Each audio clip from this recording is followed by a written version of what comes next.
Местом встречи для участников Ассоциации татарских предпринимателей Тюменской области организаторы выбрали Центр татарской культуры города Тюмени. Символично, ведь до революции это здание принадлежало купцу и владельцу овчинно-меховой фабрики Колмогорову. В этом году это вторая встреча партнерства. Основная цель всей ассоциации, для чего мы проводим эту встречу, это все-таки консолидация татарских предпринимателей. Мы хотим, чтобы предприниматели татарские Тюменской области знали друг друга, чтобы они общались друг с другом. И таким образом происходила элементарная консолидация татарского, может быть, населения Тюменской области. В этом году ассоциация открыла двери для молодых предпринимателей. На встрече в основном стартаперы и владельцы малого бизнеса. О возможностях господдержки им рассказал представитель инвестиционного агентства Тюменской области.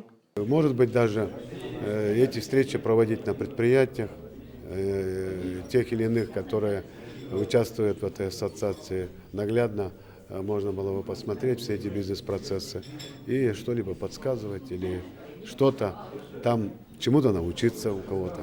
Опытный бизнесмен Ринат Марганов, как давний член ассоциации, поделился с участниками встречи своим секретом успеха в большом бизнесе и внес практические предложения в дальнейшую работу. Формат общения без галстуков, потому беседа случилась откровенная.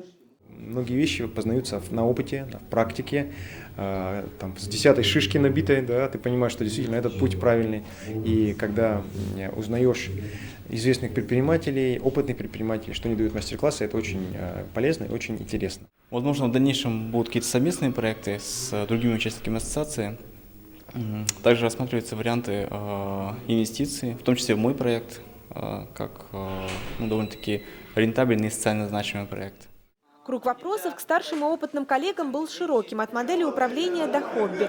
Затронули тему халяль-бизнеса, доля которого на тюменском рынке, по словам председателя ассоциации Рината Насырова, всего 1%. Всем интересно, независимо от видов деятельности. Они понимают, что сообща можно преодолеть любые трудности.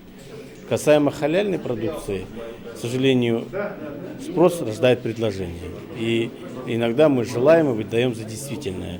Связано с тем, что мы позиционируем себя как мусульмане, но при этом то, что с этим связано, потребление, приобретение, поведение, посещение, эти вещи мы не привязываем именно к халяль-индустрии. Вот на эту тему надо, конечно, нам позаниматься, поработать, и тогда этот бизнес в том числе тоже станет рентабельным. Ассоциация содействия татарским предпринимателям открывает для своих участников новые возможности. Это практические консультации, семинары, планируются и выездные встречи на предприятия. София Хайруллина, Рамиль Гматуллин, ТНВ Тюмень.